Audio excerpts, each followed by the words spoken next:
case we'll take up is State versus Megan Boswell, 72869. We're on today for sentencing.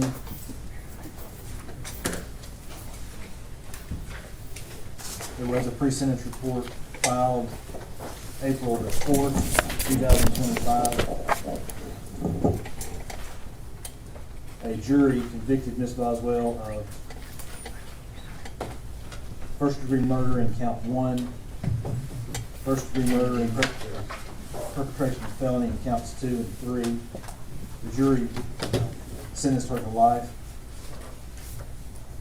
The jury also convicted her in count 4 of aggravated child abuse, count 5 aggravated child neglect, count 6 tampering with evidence, count 7 through 17 false report, count 19 abuse of corpse, count 20 failure to report the death under suspicious, unusual, or unnatural circumstances. So we're here on counts 4 through 20 for sentencing today. Is the state ready to proceed? We are, Your Honor. Defense ready to proceed? Yes, Judge. Because sentencing is the first thing that's up, the state has the burden. Judge, how are you going to handle the pre-sentence report that we made? Because of the nature of this case, it's going to be exhibit number 1. I normally don't make any exhibit, but I think in this case, Fine with me.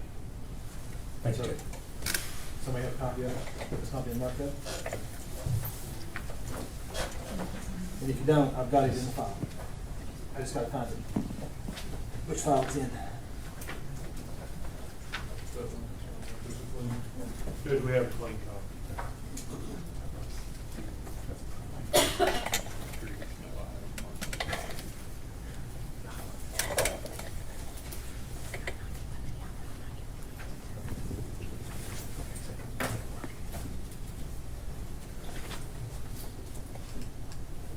General, does the state have any proof?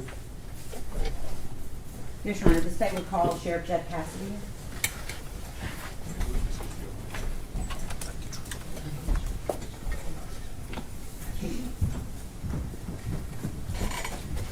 Raise your right hand, state your name, please. Sheriff Jeff Cassidy. Solemnly swear affirm testimony about to give the truth, all truth, and nothing but the truth.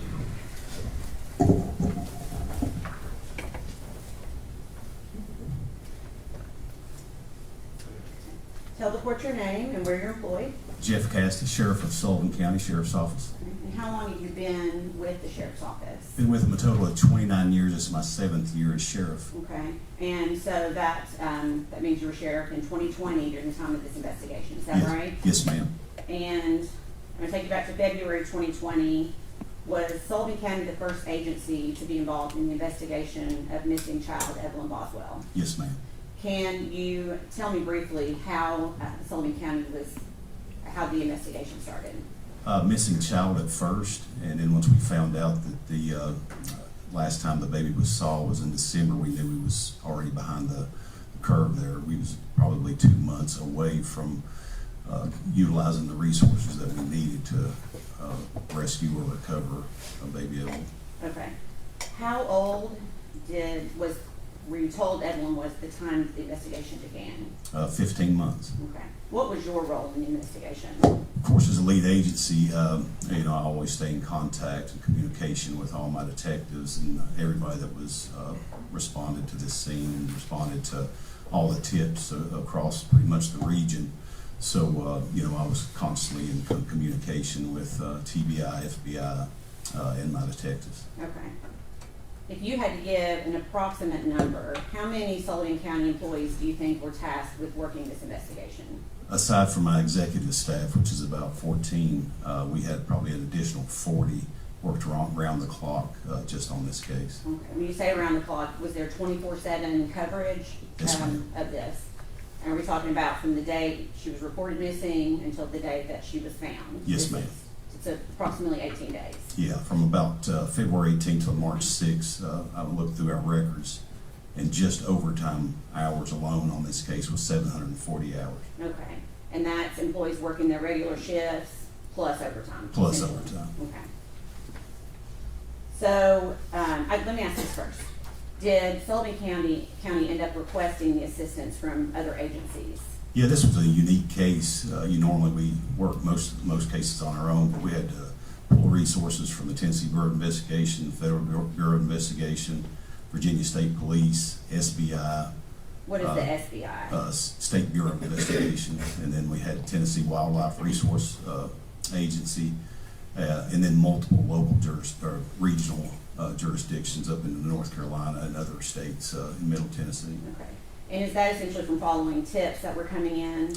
Yeah, anything that came through, we followed every lead, tried to look into everything that was brought to the VCC, which is the Virtual Command Center through Tennessee Bureau of Investigation.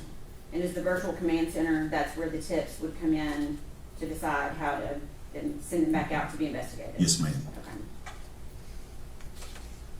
With these different agencies and with Sullivan County, what types of resources were you able to, what did you utilize to try to find this baby? We utilized every resource that I've ever even been involved in that was at our disposal. I mean, we took jets to different places to expedite the finding of any type of information that may lead to the recovery of Evelyn.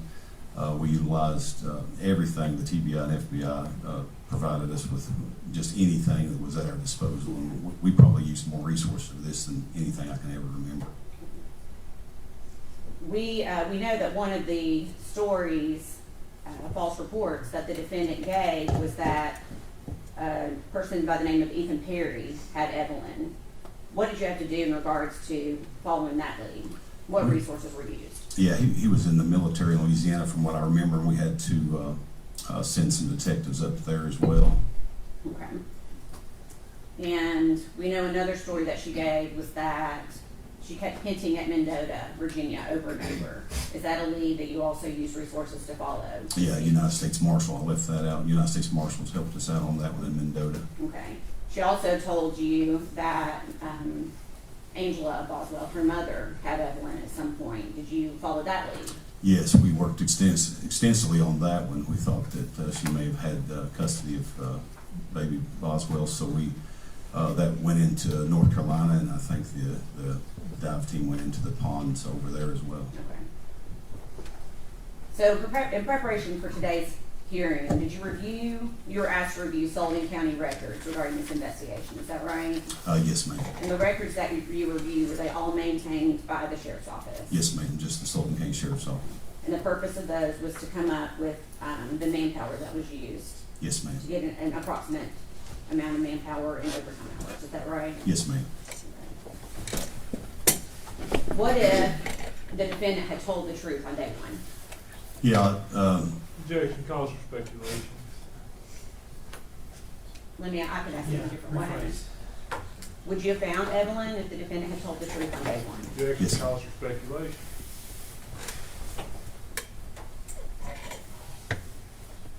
Sustained. Yeah, we need to rephrase it. It's too broad.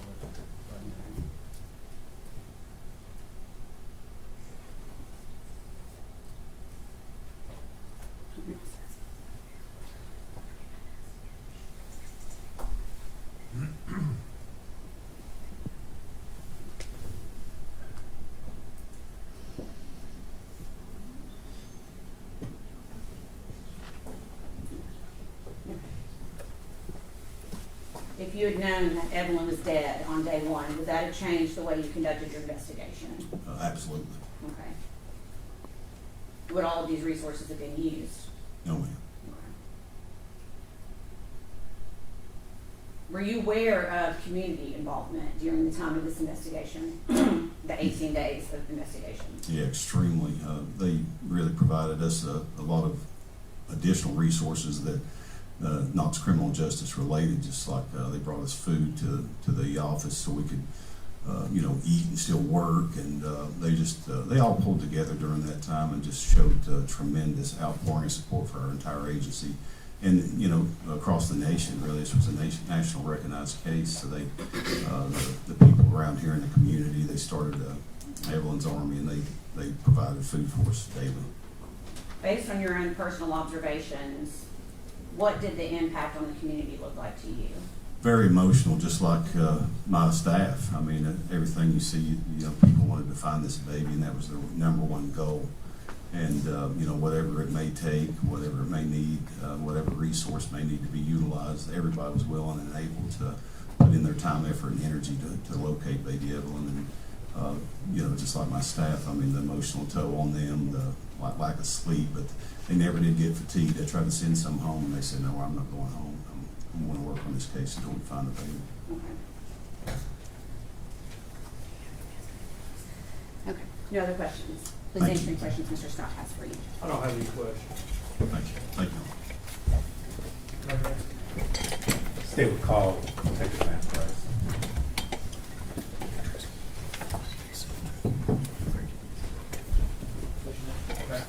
Solemnly swear affirm testimony about to give you the truth, the whole truth, and nothing but the truth. Yes, sir.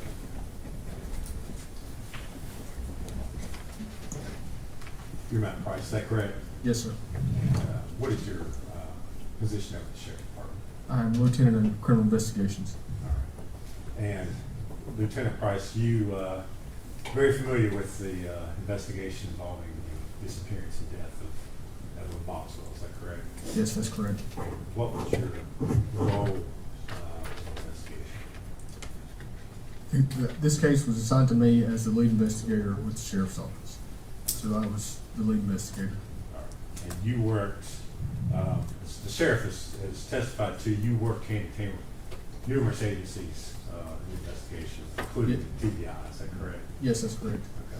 Okay. And Agent David Gratz at the time, also the two of you Worked it. worked extensively, that'd be Yes. correct. You familiar with the evidence that was collected in the case, the discovery of the body of the victim, Evelyn Boswell? Yes.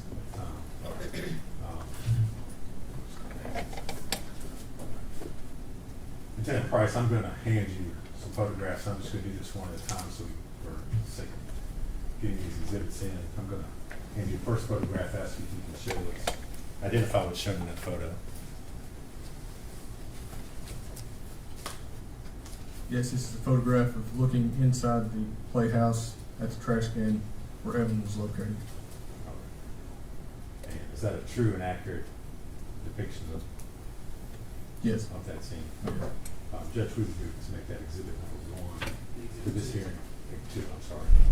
And I don't know if it's helpful, but that was what the trial was introduced as exhibit number 15. I don't know if that's helpful or would create confusion or. Let's just, it'll be exhibit 1 for that sentence. Okay. 2.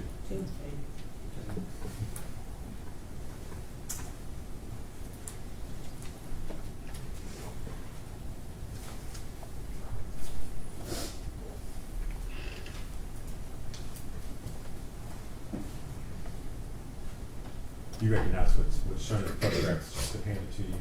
Yes, I do. What is that? Again, this is looking inside the playhouse at the trash can after the one of the bags had been removed off the top. Okay. Is there anything of significance that you see as you look at the trash can itself? Yes, it appears that the items inside the trash can have been compressed. Judge, we would move to make that exhibit 3 to this hearing.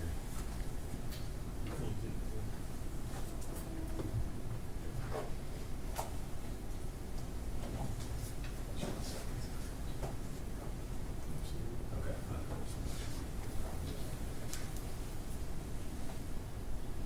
Lieutenant Price, would you take a look at the photographs being handed to you and ask, or again, ask if you can identify what's shown? Yes. This is a picture of the inside the trash can with the blanket removed where you can see Baby Evelyn's leg. Is that the first shot or first, I guess, Yes. discovery of the body? It is correct. All right. Judge, we would make that exhibit 4 to this hearing. Exhibit 4.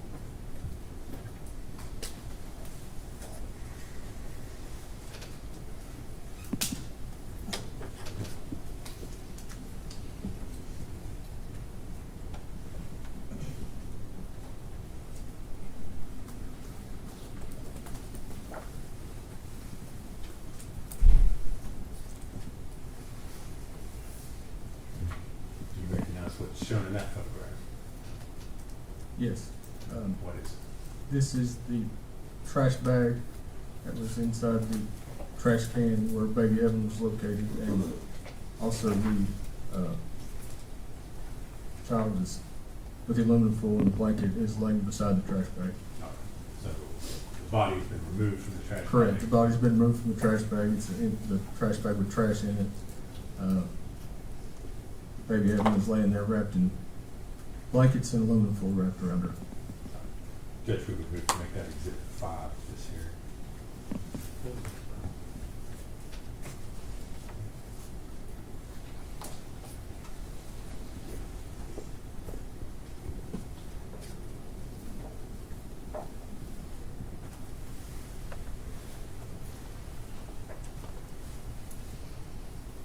Do you recognize what is shown in the photographs that's been handed to you? Yes, I do. And what is that? A picture of it. This is the body of Baby Evelyn after she was removed from the trash can, placed inside of a body bag. She's lying there with blankets wrapped around her and aluminum foil wrapped around where her head area was. Judge, we would make that exhibit 6 to this hearing.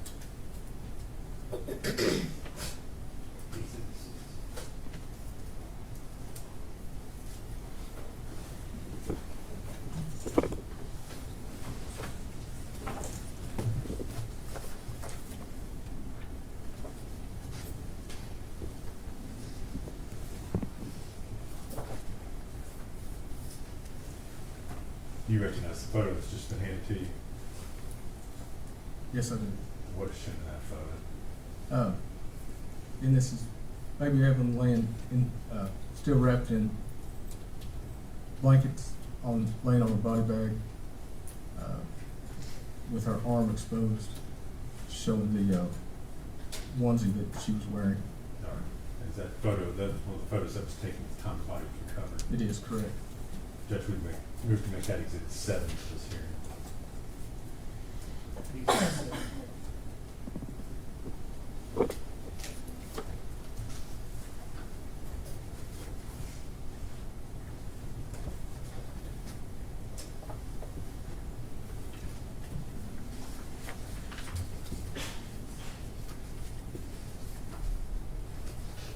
Lieutenant Fox, do you recognize what's shown in that photo? Yes, I do. What is that?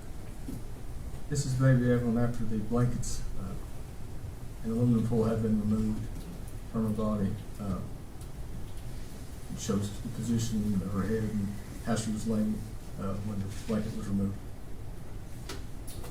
Judge, we move to make that exhibit 8 to this hearing.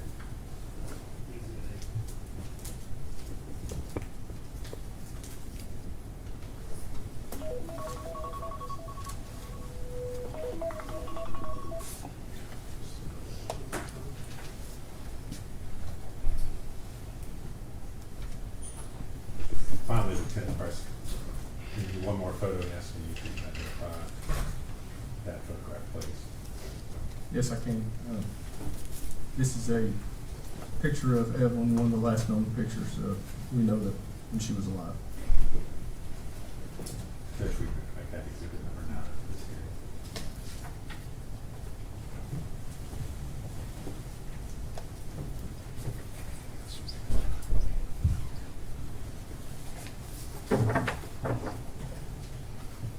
Thank you, Lieutenant Price. If you would answer any questions Mr. Scott has for you. No questions, Judge.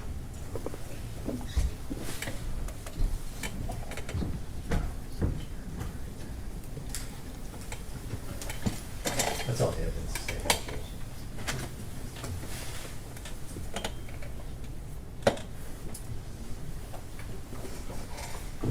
Judge responsible, would like to make an allocution.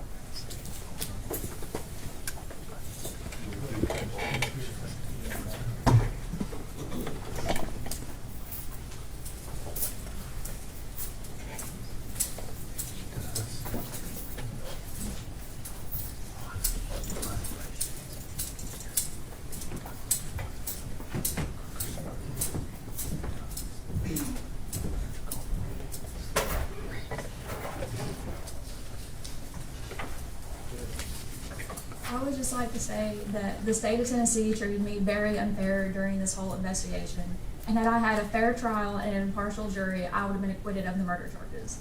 I would have never hurt my baby, and I did not kill Evelyn. That's all.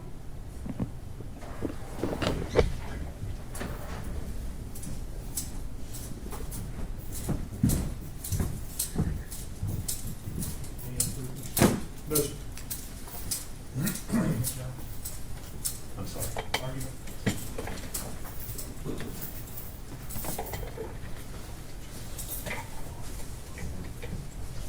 Judge Status, prior to this hearing, filed a notice of intent in regards to enhancing factors that we believe apply, as well as a notice of intent to seek consecutive sentencing, which is what we are asking the court to do.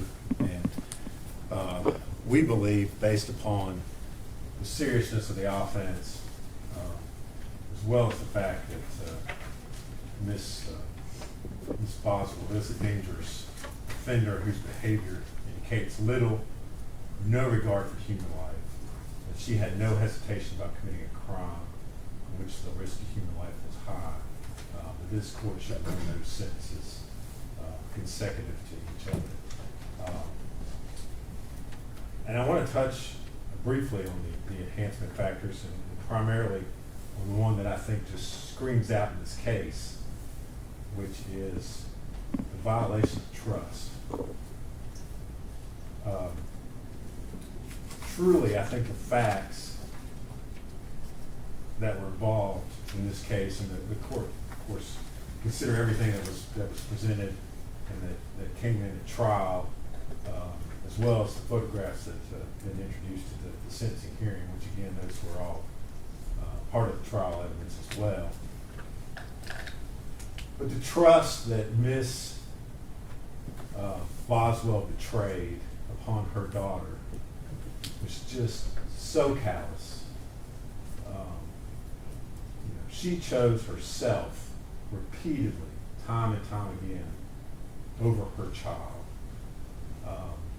All deaths are horrible, but for a small child to die in the way that Evelyn died just shows such extreme callousness. And those photographs show you. I mean, she was discarded like a piece of common garbage. Detective Lieutenant Price testified to, it looks like the body has been compressed, pushed down in the trash can, so we can fit more trash, more garbage on top of a child.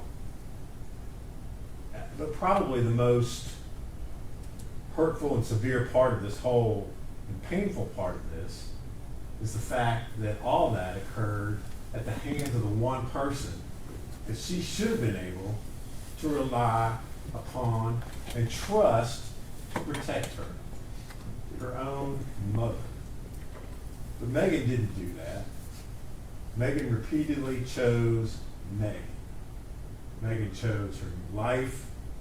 Megan chose living in the big house out by the lake. Megan chose going to the movies. She chose going to Blowing Rock, going to Gatlinburg, again and again and again, over her own daughter.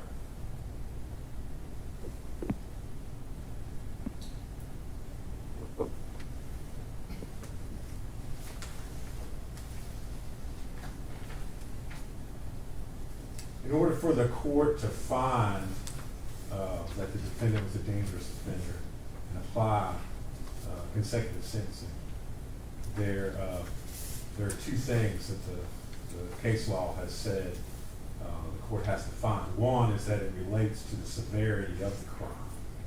And I can think of nothing that would be any easier than to relate consecutive sentencing to the facts of this case and what Ms. Boswell did. I mean, not only did she murder her own child and then go about her own life, but then once law enforcement was finally brought into the case, not because of her, not because she did anything, but because it finally got reported by her dad. Well, then she manipulates law enforcement, manipulates the community by continuing to lie over and over and over again, causing extraordinary resources to have to be involved for weeks trying to find this child in the hopes that she's alive. And then even after that, even after she finally coughs up the fact that her child is dead, she continues to lie about not knowing where she is. When all along, she's sitting there stuffed upside down in a trash can in her childhood playhouse. So I think it's very easy for this court to find that the severity of this crime and her suffocating her own child, putting her in a trash can, and then repeatedly lying about it to cover it up relates to the severity of the crime. The second finding this court has to make is that it was necessary that consecutive sentencing is necessary to protect the public from further crimes, and provided the court, as well as Mr. Scott, with the case of State v. Taylor, which was a case in which a small child had been beaten to death, and then the mother basically delayed in calling 911, which eventually resulted in the child dying because she didn't receive any medical attention. And the court in that case found that the dangerous offender classification was satisfied because the defendant had demonstrated extreme callousness towards the health and welfare of the victim, and the results were fatal. Well, Judge, really, it does not get any more callous than what the defendant did in this case. You know, she turned her back, she turned her life, she turned her trust away from her own child. Evelyn got in the way of the life Megan Boswell wanted to live, and so she eliminated that problem. It truly does not get any more callous than that. So the state would submit that both those factors are met, and that the court should impose consecutive sentencing.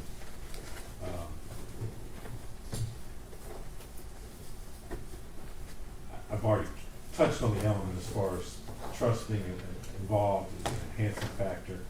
And then sitting here listening to Ms. Boswell's rather brief allocution, I think it's also right for the court to consider the fact that she sits here today in this courtroom still having absolutely no remorse and taking no responsibility for the death of her child. Once again, she wants to make all of us victims in the case, make herself a victim.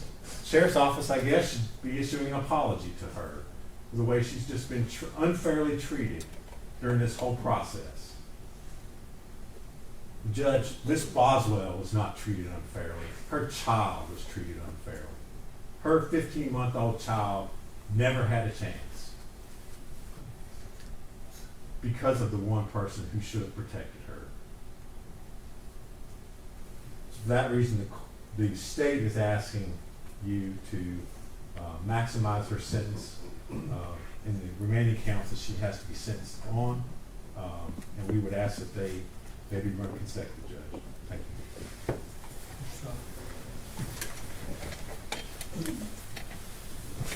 Judge, I guess I'll try to address this in somewhat the way Mr. Harper did, maybe in a backwards fashion. Ms. Boswell had no prior criminal history when this case started, when the investigation started. At some point, she was convicted of a reckless driving B misdemeanor in Washington County, I think in February of 2020. That's the only criminal history she claims to this court. She's been in jail since she was 18 years old. She will be in jail if this court were to sentence her at the low end of everything and not run it consecutively. She'll be in jail until she's 69 years old. So the court then has to determine, at that point, is she going to be a threat to society? Does society need to be protected from 69-year-old Megan Boswell?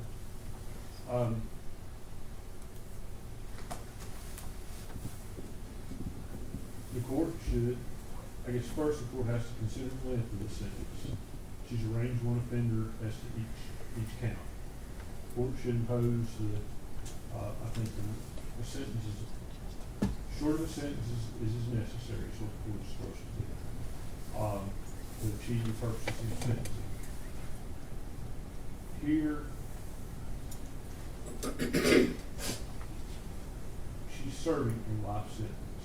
She will be eligible for parole at 69 years old. So how much more do you need? Essentially, the state asks you to sentence her to life without parole. That's what they want. And we have addressed that issue already in a manner of speaking. I guess, practice law 25 years, and it's the only jury sentencing I've ever done. But the jury had the opportunity, after hearing all these facts, to consider whether to sentence her to life without parole or life with parole. They sentenced her to life with parole. And I know you're not bound by that on these other counts, but I think in fairness and in deference to that jury, we have to give some respect to what determination they made. And they were aware of all the other charges. Obviously, they heard the guilt phase on those and convicted her of those. So I think that is important. We'll consider that. She's eligible for probation on all the other charges. The court has to make a determination whether or not those sentences should be suspended or served. The court has to make a determination whether, if they are served, how they're served, consecutive or concurrent.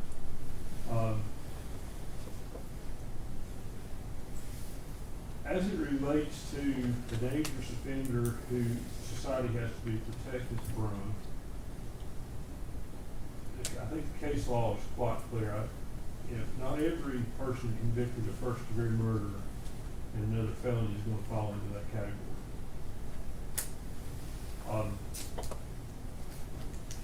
Normally, in a lot of the cases you see multiple victims, multiple acts.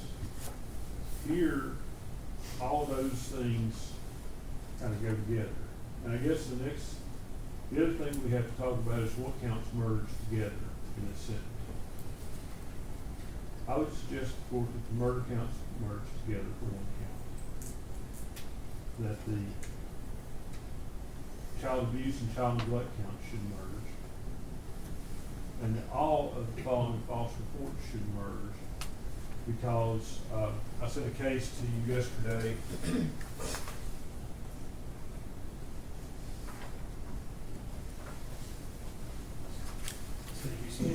State versus Smith, 436 Southwest 3rd, 751. This is Supreme Court decided that 2014. It talks about cases just like this. In each of these cases, these interviews were basically a continuation of the other interviews. And based on the rule of leniency, the court found that even though in that case interviews were made over multiple days with different officers, just in this case that they had to merge. And that's what I think should happen here, is all those counts should merge.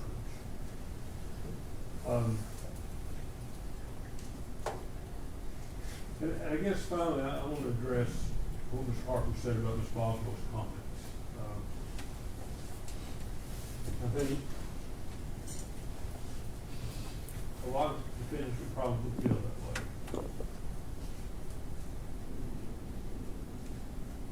But I think she's entitled to maintain her defense. She doesn't have to come in here for purposes of sentencing and somehow take responsibility. The law doesn't require that. That's not one of the factors to consider for consecutive sentencing. That's not one of the factors to consider for length of sentence. The defendant has a right to maintain their innocence, and to hold that against them and to somehow sentence them to more jail time because they don't come in here and say, I did it. That violates due process. It violates the right to a trial by jury, the right to appeal. So I would suggest to the court that the appropriate sentence here should be bottom end of the range. The sentences should run concurrent, and ultimately she should be left with a chance of parole when she's 69 years old, however that is structured.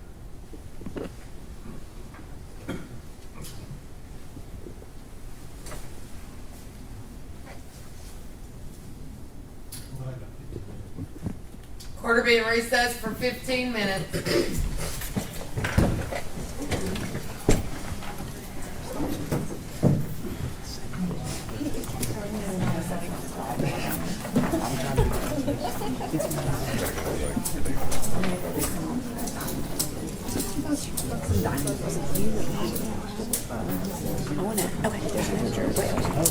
My phone's ringing, ain't it?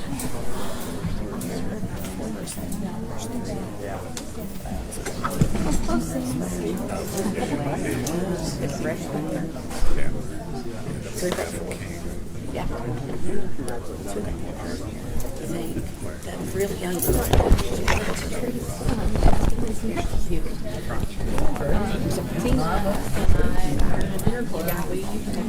All the time. It's like the office, and I did not realize that.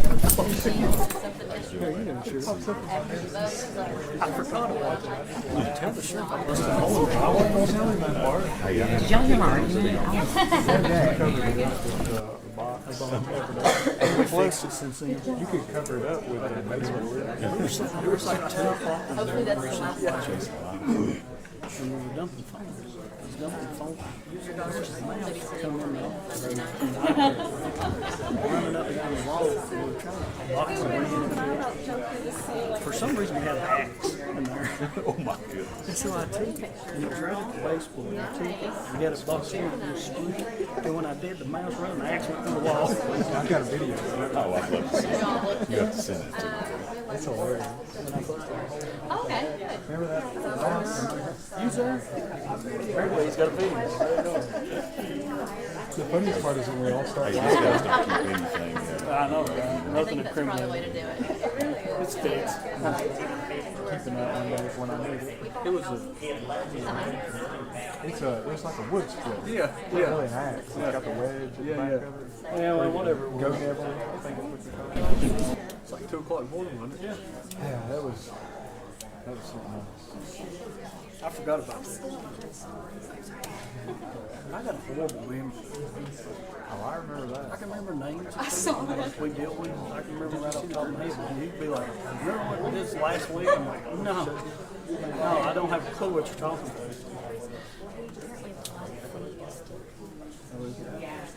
What's that, Kate?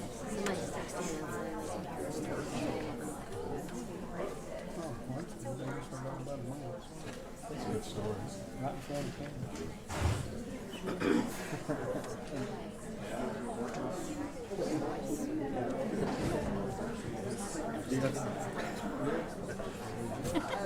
Did you hear me?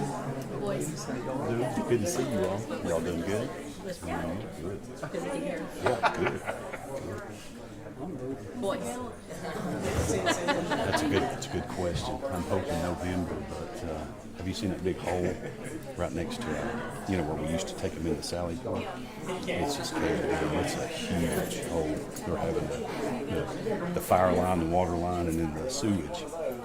So they're having to refix all that, yeah, so it's... Oh, yeah, it's been a while. Good to see you, Yeah. We love talking to you. Oh, I didn't know that. Yeah. Total, emotional, total. Yeah. Well, thank you for serving. I know. Probably should. That's what Joey just did. Anything else you would like to see?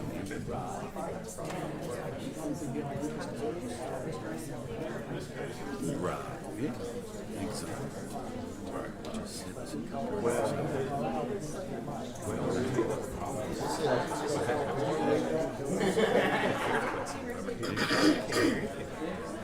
It's very nice to see you.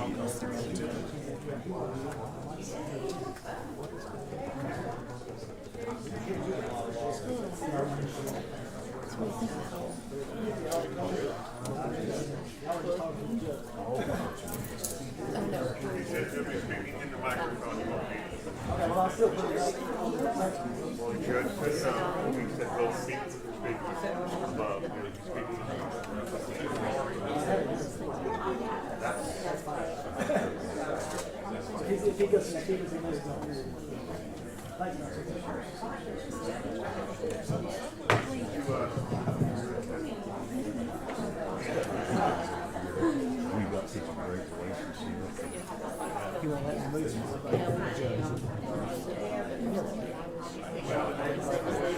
is off right now. It's in the back. Oh, that's just the net side. I mean, I can turn it off if you want.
Judge, I think General Massey was on her way back.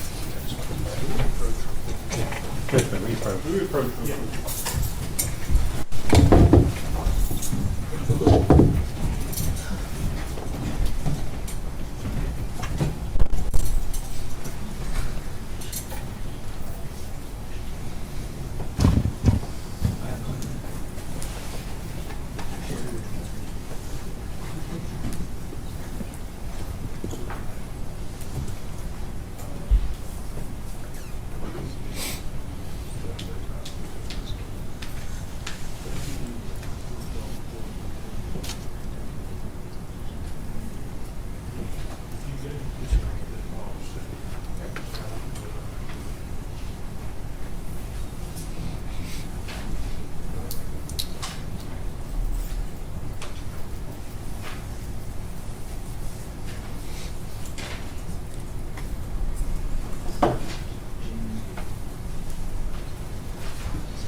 Determining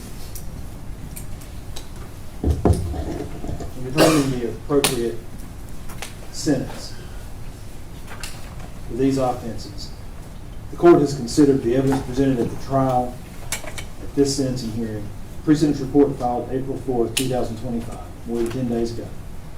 The principles of sentencing and arguments made as sentencing alternatives, the nature and characteristics of the criminal conduct involved, the evidence and information offered by the parties on mitigating and enhancing factors, any statistical information provided by the administrative officer of the courts as to sentencing practices for similar offenses in Tennessee, located at www.tncourts.gov, and any statement the defendant has made on her own behalf about sentencing and the defendant's potential for rehabilitation or treatment.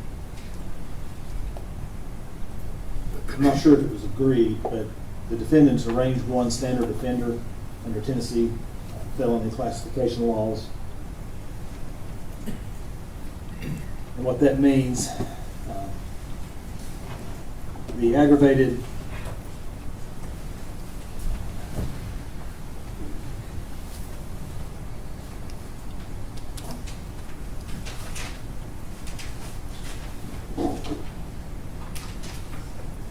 child abuse and neglect charges are Class A felonies, and as a range 1 offender, those would carry somewhere between 15 and 25 years. The tampering with evidence is a Class C felony. The range would be between 3 and 6 years. False reports are Class D felonies, with range 1 being 2 to 4 years. The abuse of a corpse is a Class E felony, and failure to report death under suspicious, unusual, or unnatural circumstances, also a Class E felony. Those Class E felonies for range 1 would be a range of 1 to 2 years.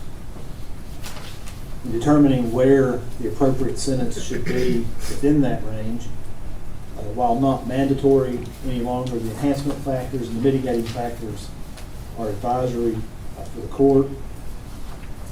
The state has urged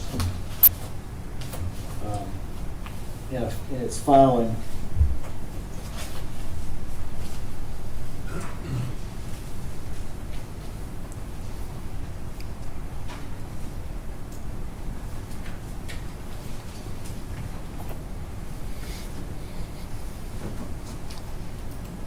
state's urged, number 3, enhancing factor 3, that the offense involved more than one victim. I think for purposes of this case and all the proof that I heard, I can understand how that argument could be made, but I'm not going to find that enhancing factor number 3 applies.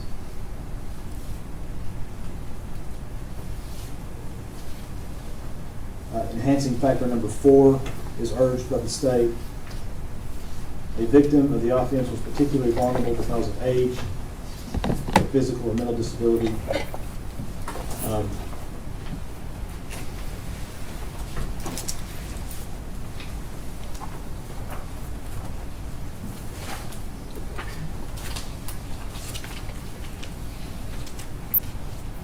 I think that will apply. Testimony was that Baby Evelyn was, everybody keeps saying 15 months old. I think she was 15 months old when she was found. My recollection of proof was that she was approximately 13 months old when she went missing. Is that wrong? She was, her approximate age at death was 15 months old. At death? At death. Okay. So she was 15 months old.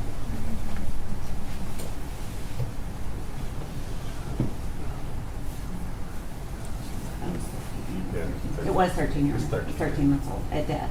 It was 15 months old, they assumed, when she was reported. When they didn't know she was alive or dead. So at the time of her death, she was somewhere between 13 and 15. Yes. The state has, and the court accepts enhancing factor number 4. Number 5 is urged by the state. The defendant treated or allowed a victim to be treated with exceptional cruelty during the commission of the offense. I don't know, and I'm not going to sit here all day and regurgitate the facts from the 11-day trial. But thinking back on the proof that I heard, there can be no more cruel act than to stuff a 13 to 15-month-old baby wrapped in blankets and aluminum foil head first into the trash can. Especially when that 13 to 15-month-old baby is your baby. So the court accepts number 5. Number 6, the personal injuries inflicted upon or amount of damage to the property was particularly great. The court accepts number 6. There's no greater injury that you can inflict on another human being than death.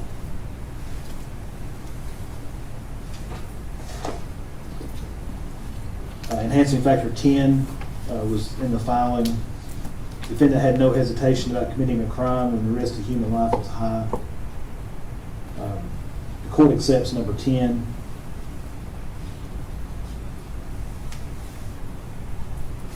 And then 14, the defendant abused a position of private trust. And again, the relationship between mother and child, there can be no greater private trust on this earth than that. So the court accepts number 14.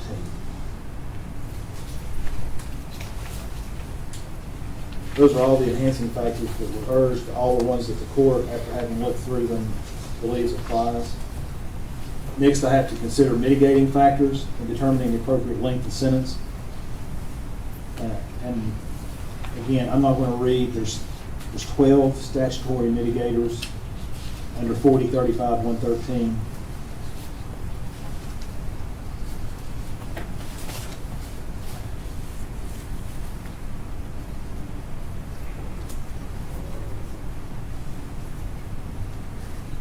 I'm not going to read all of these in.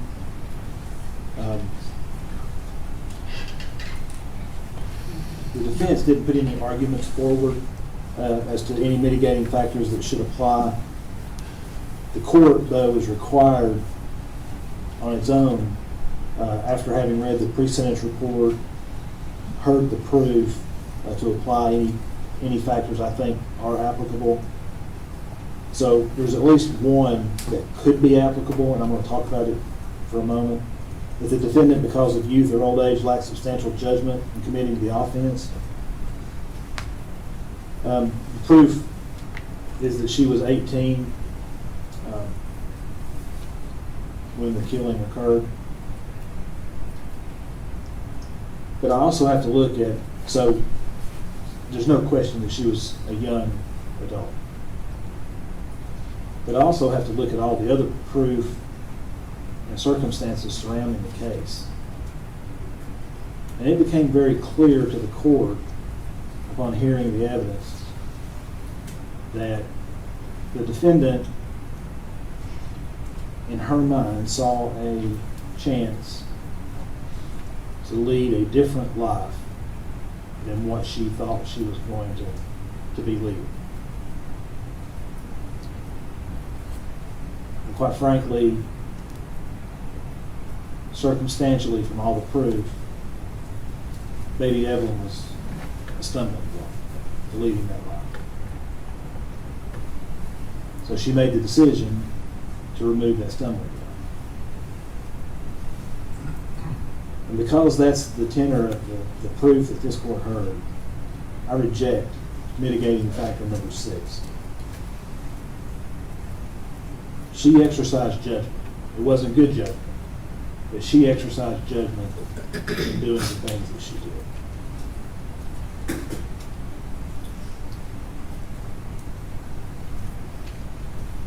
So of the 12 statutory mitigators, the court doesn't find that any are applicable to this case.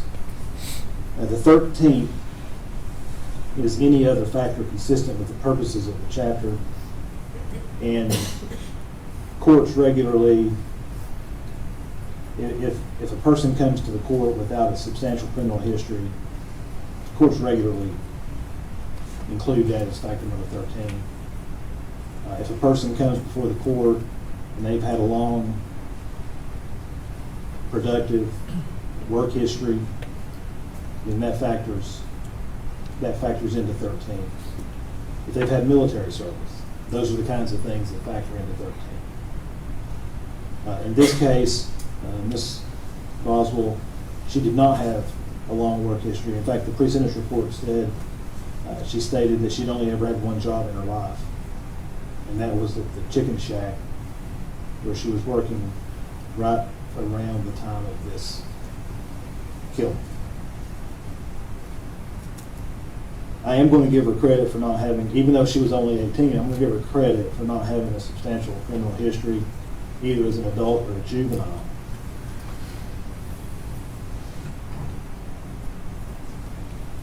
So, the court weighs all the facts that I've heard during the trial, all the testimony that we've heard at this sentencing hearing. When the court weighs the enhancing factors and the mitigating factors, that's how I arrive at a verdict, or not a verdict, but a sentence.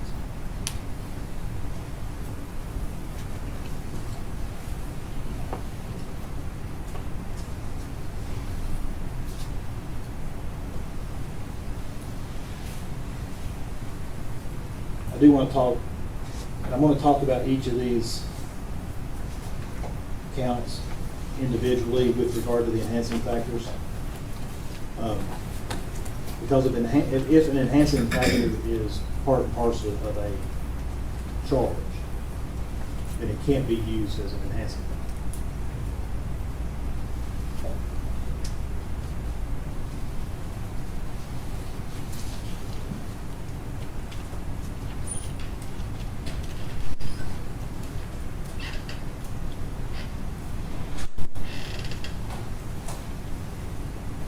So for count 4, aggravated child abuse, the state has to prove that the defendant knowingly, by other than accidental means, treated a child under 8 years of age in such a manner as to inflict serious bodily injury.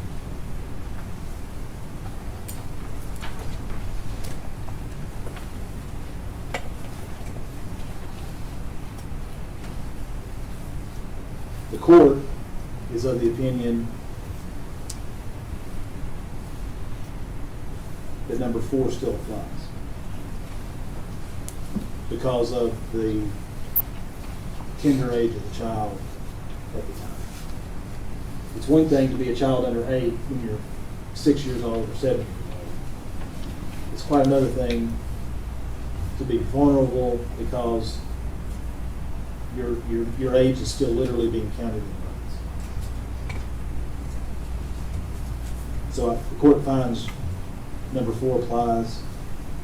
Number 5 is not an element, it applies.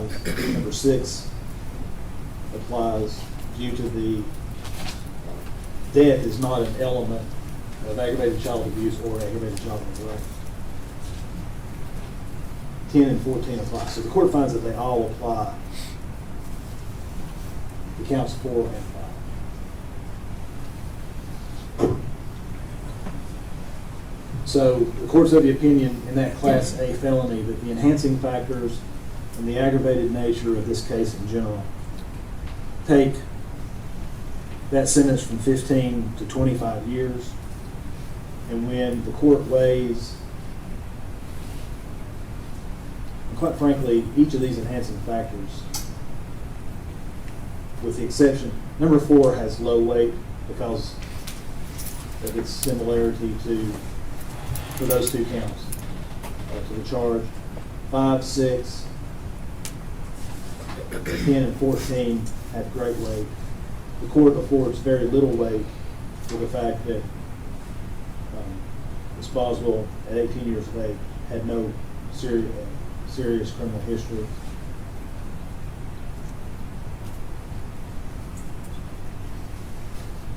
So the court's of the opinion in counts 4 and 5 that the sentence should be 25 years.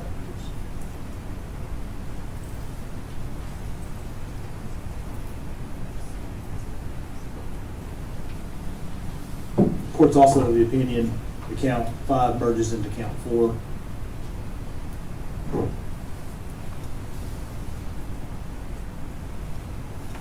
In the tampering with evidence, the court's of the opinion that all the enhancing factors should be afforded great weight, and the sentence should be 6 years. The mitigating factor, which is the court's been giving very little weight, would not bring it back down. Now, with the false report, the court's of the opinion that the enhancing factors would take that sentence from 2 up to 4 years.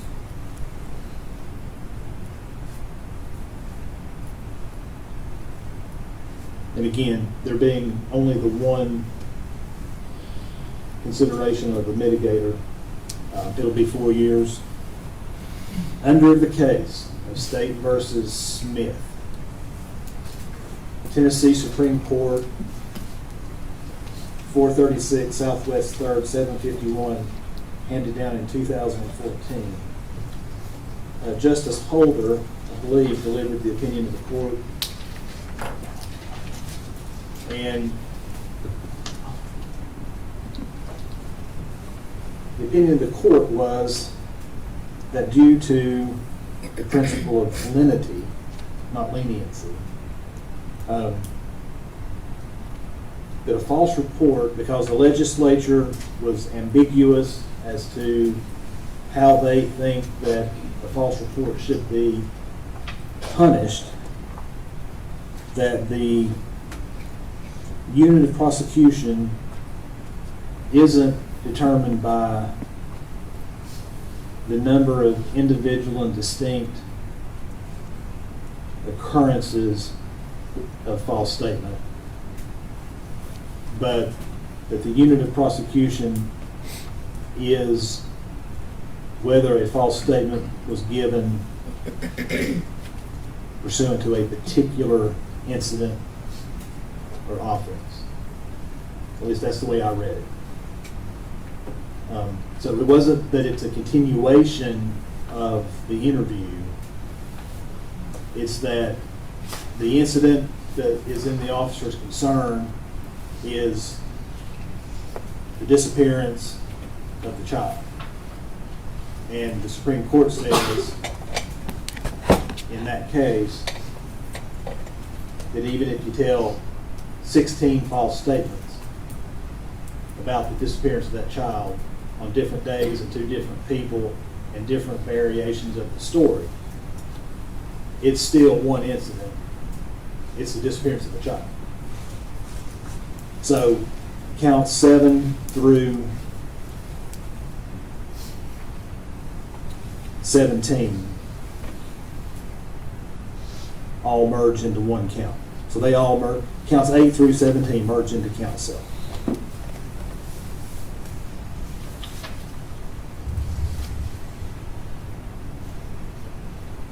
In count 19, the courts of the opinion, the enhancing factors take that sentence from 1 up to 2 years.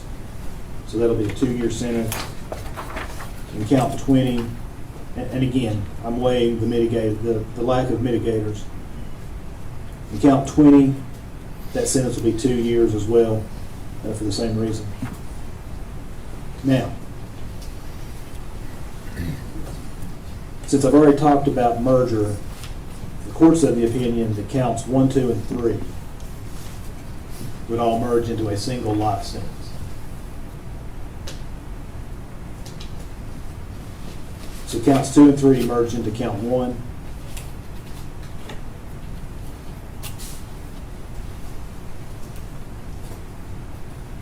Now we'll talk about consecutive sentencing. In the state's filing, the state under 40-35-115 urged, and I think this might be a mistake, but urged number 2, that the defendant is an offender whose record of criminal activity is extensive.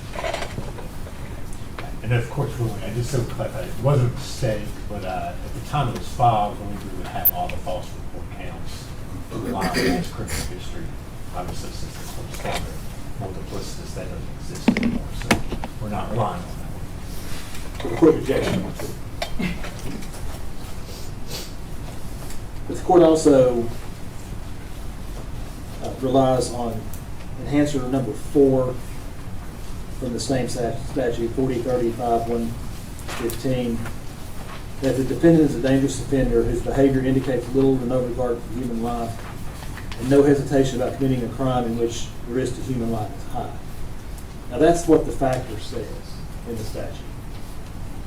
But as pointed out in State versus Taylor,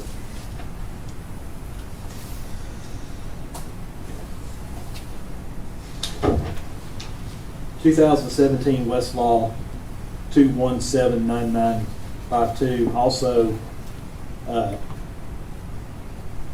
case numbers M 2015-02142-CCA-R3-CD. It's an unpublished case, but the unpublished case references published opinions. And the most important one that it references is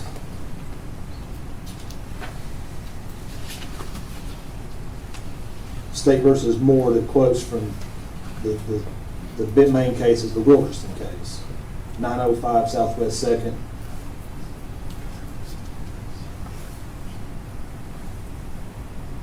(933) Tennessee Supreme Court from 1995. And the Supreme Court, in determining the appropriateness of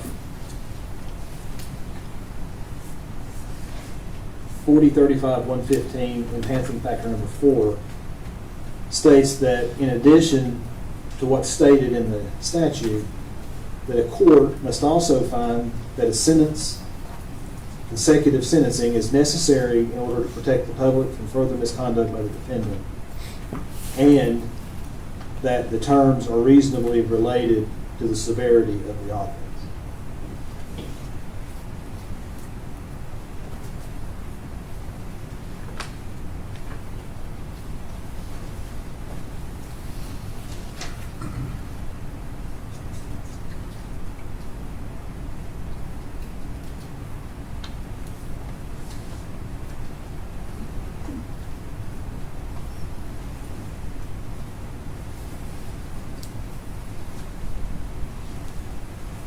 So,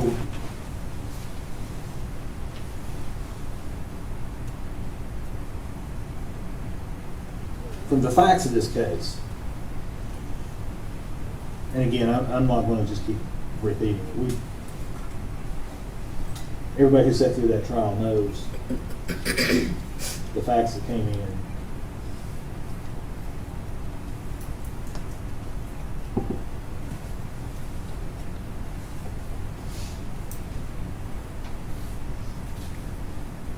The testimony during the trial was that child was suffocated.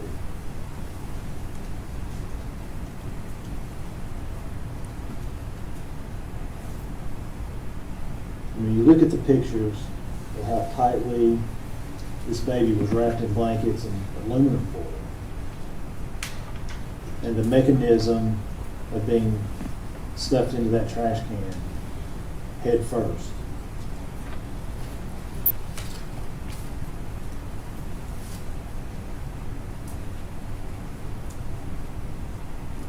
There's no doubt in my mind that this defendant had absolutely no hesitation when she killed her daughter.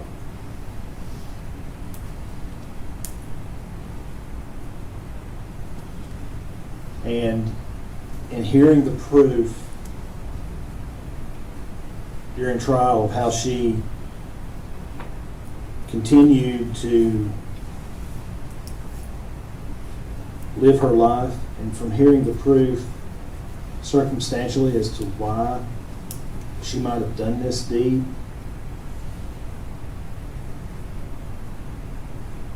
because this new boyfriend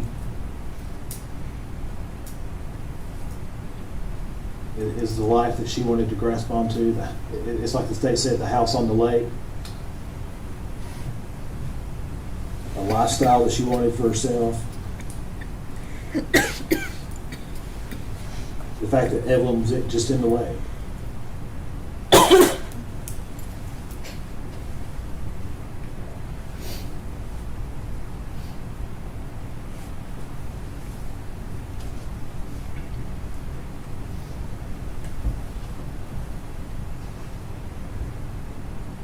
And looking at all the video that we saw during the trial, this court never once saw remorse, never once saw empathy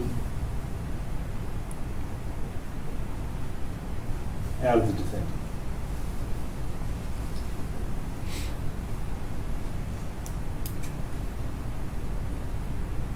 So she is a dangerous offender.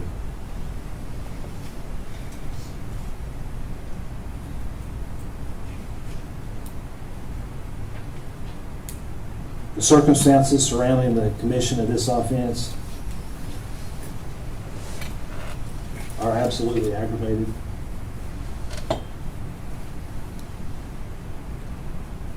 This baby couldn't care for herself. This baby had the only life this baby knew. The only way this baby could get through a day was through her mom.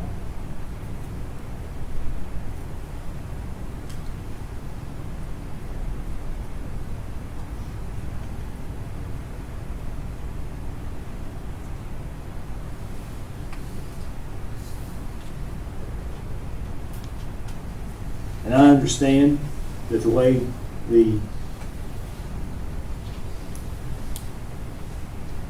parole system is set up when dealing with a life conviction is that she has to serve 51 years before she's even eligible for consideration for release. And Mr. Scott asked the question during his argument, which was the right question to ask. Is Megan Boswell at 69 years of age coming out of prison a risk to society? And the only conclusion that I can come to after hearing the proof in this case, seeing the evidence in this case, seeing how utterly unconcerned with the fact that she took the life of a 15-month-old child, her own child, the court has to answer that question, yes.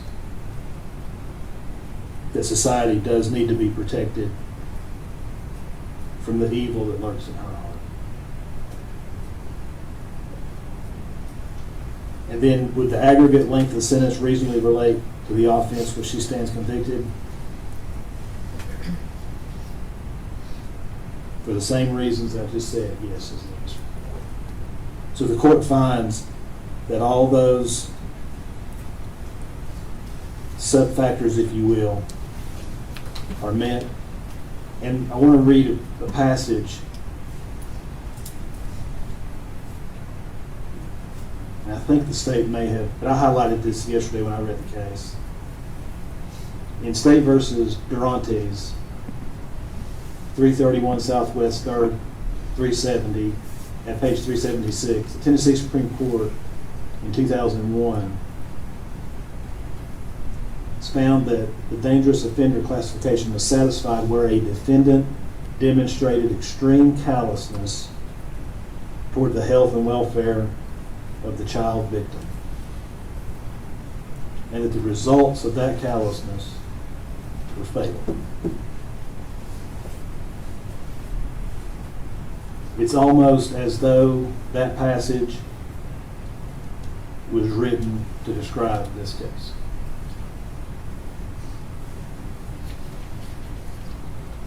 Therefore,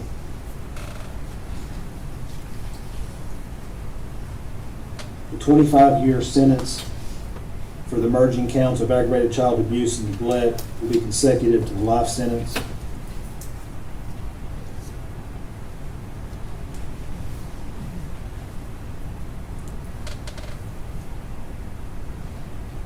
The 6-year sentence for tampering with evidence and the 4-year sentence for false report will be concurrent with each other, but consecutive to the 25 years. And the 2-year sentences for the abuse of corpse in count 19 and count 20 will be concurrent with each other, but consecutive to the 6 years. So in counts 4 through 20, that'll be a 33-year sentence as a range 1 standard offender, consecutive to her life sentence. The court has considered probation. She's not eligible for probation on the Class A felonies. That 25 years has to be served by statute. The court has considered probation on the additional 8 years and finds that a grant of probation would depreciate the seriousness of this case, given the facts of this case, given the fact that she has shown no remorse, she has shown no empathy towards this child, her child, and probation in those counts will be denied. Mr. Scott, I believe at sidebar you had indicated that you would like to have a transcript prepared before, in order to prepare the motion for new trial. Yes, Judge. I'll order that transcript, whatever order I need to sign, share, I'll do it. Judge, I would also like to have this sentencing period as well. Sentencing hearing will need to be typed up as well. We'll set this for status.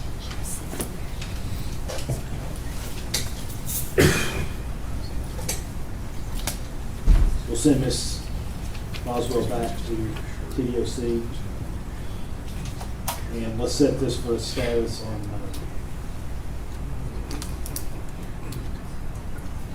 January 16th to see where we are on getting the transcript prepared.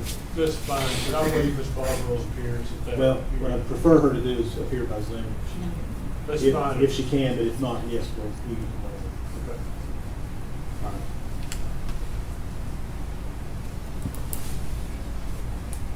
All right, that's all.